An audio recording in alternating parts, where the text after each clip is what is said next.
Pero Oye, bueno. vi antes de irnos a la pausa, comentar estos datos hablando de seguridad, ya dejando lo político de 3 pesos del presidente, es que hay una encuesta de percepción de seguridad que hace el INEGI cada 3 meses. Cada trimestre da a conocer resultados de cómo los residentes de cada municipio o de las ciudades más importantes se sienten seguros y además se aprueban las políticas públicas en materia de seguridad y de gobierno de cada uno de las administraciones municipales. Ujú. En este caso, pues la evaluación que sale tanto de Mexicali como de Tijuana sigue siendo reprobatoria. Pero en el caso de Mexicali sale mejor parado. Y ahí tenemos la encuesta de percepción de inseguridad de México que bajó 9 puntos porcentuales en el caso de Mexicali. Esta encuesta nacional de seguridad pública urbana del segundo trimestre de este 2023, es decir, hasta junio del 2023. El 69% de la población de 18 años y más consideró que es inseguro vivir en la ciudad. Sin embargo, esta percepción tuvo una disminución en el estudio del mes de junio, registrado del 60.6%. Por eso decimos, bajaron 9 puntos porcentuales, pero esa cifra también representa un descenso de 18 puntos porcentuales en comparación del resultado obtenido en junio del 2022 del 78%. Es decir, ha ido bajando la percepción de inseguridad en el caso de Mexicali. En Tijuana, ahí sigue en números críticos, porque bueno, no es para menos lo que se vive en esta ciudad. Y con esto no queremos decir que todo está ya en Mexicali perfecto y menos, pues bueno, viviendo el tema de las desapariciones del shots y como de los bares, de las zonas de antros y y estas fosas clandestinas ubicadas en el Miguel Alemán. Claro que no, sigue siendo reprobatorio, ¿no? ¿Ya?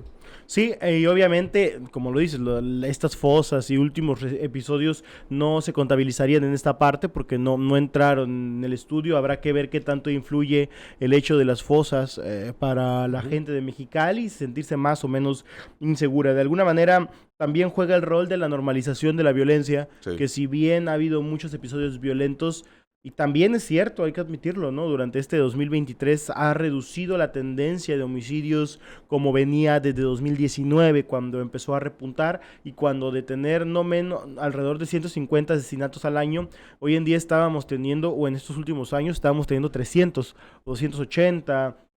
Traemos cifras muy preocupantes de asesinatos y el asesinato es uno de los crímenes que más influye en la incidencia, pero también los crímenes de alto impacto.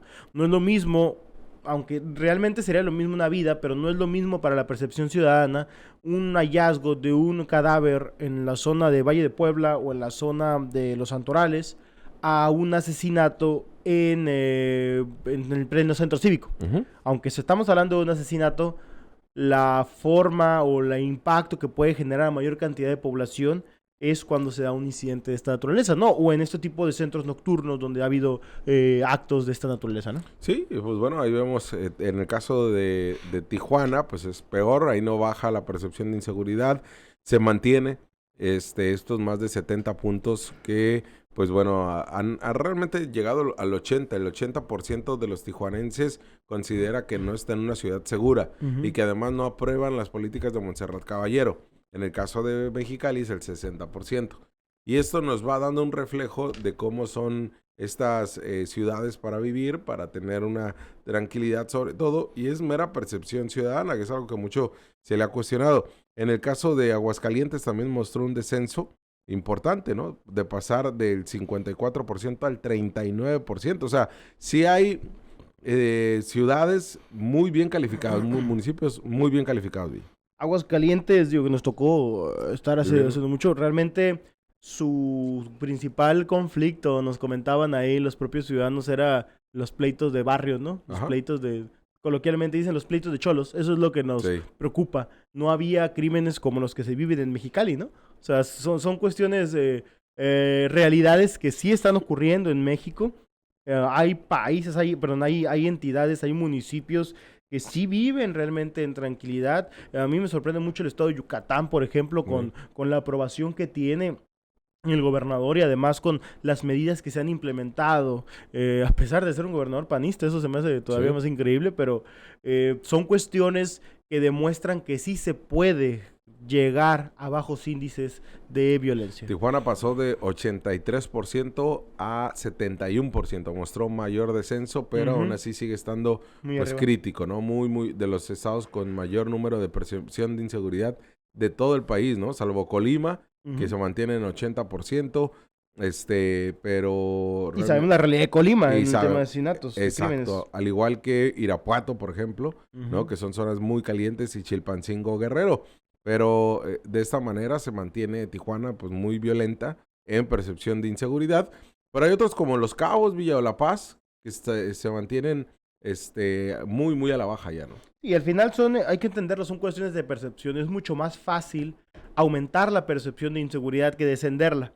Son trabajos que se tienen que hacer paulatinos para poder ir descendiendo la percepción de la gente y que poco a poco se vayan sintiendo más seguros. ¿Y qué juega el rol en este sentido, Jorge? Número uno, que no te estén asaltando, que no te estén robando en tu comunidad, que no se estén dando, que se reduzcan los crímenes de alto impacto, que haya justicia también. La justicia juega un rol muy importante en el tema de la percepción ciudadana de seguridad, y por eso... ahí es como se empieza a barajar, se empieza a medir realmente la percepción de la ciudadanía. Te hablamos de frente. Entérate de lo que sucede en el epicentro informativo con nuestro análisis de capital importancia.